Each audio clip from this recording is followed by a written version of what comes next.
What's up, everybody? It's AGX Comics here with a comic book haul number two of the week of 6/28/23. So here we go. It was a pretty short week to say the least.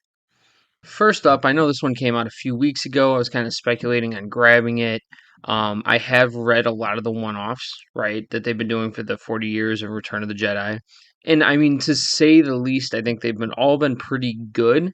So I seen this, my LCS finally had this, so I definitely had to go pick it up and I'm looking forward to reading this one for sure. I know it came out like a few weeks ago though. Next up, we of course have the Amazing Spider-Man. I mean, obviously, I do this series, review every one, so obviously got to pick it up for that. Currently, I don't know where I'm at with this series.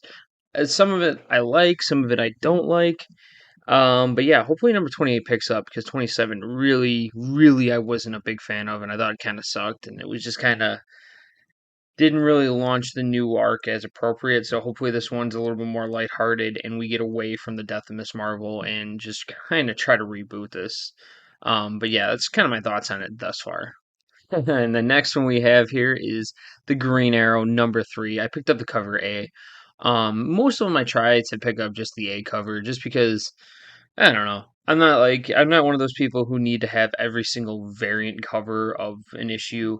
I mean, sometimes if there is a super cool variant, I'll be like, you know what, I won't pick up the cover A. I'll pick up that variant issue. But for the most part, it really is just I kind of try to keep it to the regular cover A. But in this one, it looks like we're gonna have Peacemaker intertwine. It seems like this Dawn of DC is kind of all revolving around that, so it's gonna be pretty interesting. In the Green Arrow book, so far we're going on to number three, right before Night Terrors here, and yeah, it's been a great book. To say the least, it's been a great book. This one, the Shazam one, and the Green Lantern one have been awesome. The Cyborg one was pretty okay. Man of Steel I liked, but I didn't pick up, or I don't think the number two was came out yet. But I'm kind of like speculating picking that one up. But Cyborg's been really good.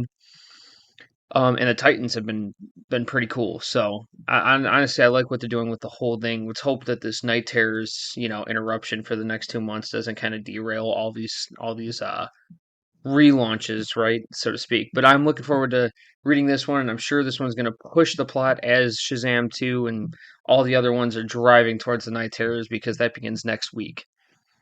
Next up, we got Creed, the next round one, by Boom Studios, and yeah, no, this one looks pretty awesome. If you're like me and love the Creed movies, I'm sure that this will be a really cool adaptation. Personally, obviously, I haven't been around that long. I don't know how many books have came out previously underneath the Creed title, but I think it's an interesting concept to bring to comics. And actually, I'm really looking forward to reading this book. Next up, we picked up The Riddler Year One. I believe this is cover A, obviously by DC Comics. Um, Let me tell you, there is a lot of different Batman titles out there, and I'm actually posting a video on why I think that I kind of have like a hangover from all the Batman books that are out there and trying to pick a series that I want to stick with. This one obviously I believe is like a one shot. I'm not too sure about it. I know other villains in Batman's universe have had these year one things. But I do like the character Riddler, so even if it is that kind of one off thing, like I think it's pretty cool and I'm pretty excited that I picked this one up. Obviously the villains are a little bit different than the Batman main title, so yeah, we'll see how it goes. But anyway, I'm like definitely cool. I think the Riddler is definitely an interesting character, like really, really, really. So I think it's gonna be a pretty cool read, and yeah, I can't wait to actually read this one. Last up, we have personally my favorite indie title so far. Okay, so I'm a really big fan of a ton of indie books.